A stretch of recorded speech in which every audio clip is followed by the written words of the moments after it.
அறிவியல் கல்வியை தமிழில் கற்பிக்கப்பட வேண்டும் என்று செய்யப்பட்டவர் யார் என்று தெரியுமா?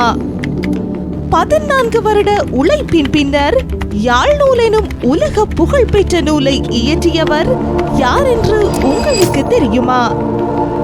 மதுரை தமிழ்ச்சங்கத்தில் பண்டிதர் பட்டத்தினை பெற்ற முதல் இலங்கை நபர் யார் என்று தெரியுமா? தாழ்த்தப்பட்ட மக்களும் மேன்மையடைய வேண்டும் என்று சிந்தித்தவர் எவர் என்று உங்களுக்கு தெரியுமா? யாழம்மாவின் சொந்தங்களுக்கு அன்பு வணக்கம். இன்றைய தொகுப்பில் நாம் பார்க்க போகும் நபர் சுவாமி விபுலானந்தர். முத்தமிழ் வித்தகர் என்று அழைக்கப்படும் சுவாமி விபுலானந்தர் தமிழுக்கு தொண்டாற்றியவர்களில் மிகவும் முக்கியமானவர். தமிழையே மூச்சென்று சுவாசித்தார். இவர் ஆற்றிய தமிழ் பணிகளும் சமூக சேவைகளும் இவரை உயர்நிலைக்கு இட்டுச் சென்றது. ஆசிரியராக, தமிழ் பண்டிதராக, விஞ்ஞான பட்டதாரியாக, பாடசாலைகளின் முகாமையாளராக, பல்கலைக்கழகங்களில் தமிழ் துறை பேராசிரியராக, அறிஞராக, ஆராய்ச்சியாளராக, மொழிபெயர்ப்பாளராக வாழ்ந்து தமிழுக்கும் சமூகத்துக்கும் பெரும் தொண்டாற்றினார். இலங்கையின் மட்டக்களப்பு மாவட்டத்தின் காரைதீவு எனும் ஊரில் 1892 ஆண்டு 3ஆம் மாதம் 27ஆம் திகதி இவர் பிறந்தார். இவரது தந்தையார் பெயர் சாமி தம்பி, தாயின் பெயர் கண்ணம்மா ஆவர். இவரது இயற்பெயர் மயில்வாகனன் என்பதாகும். ஆரம்ப கல்வியை கல்முனை மெதடிஸ்ட் கல்லூரியில் கற்றார். மட்டக்களப்பு மைக்கேல் கல்லூரியில் பின்பு ஆசிரியராகவும் பணியாற்றினார். 1912 கொழும்பு தொழில்நுட்ப கல்லூரியில் விஞ்ஞானம் பயின்று 1916 அறிவியலில் பட்டம் பெற்றார். இவர் ஒரு தமிழ் ஆசிரியராக மட்டக்களப்பு மைக்கேல் கல்லூரியில் தனது கல்வி பணியை துவங்கினார். பின்பு கொழும்பு ஆசிரியர் பயிற்சி கலாசாலையில் விரிவுரையாளராகவும் பணியாற்றினார்.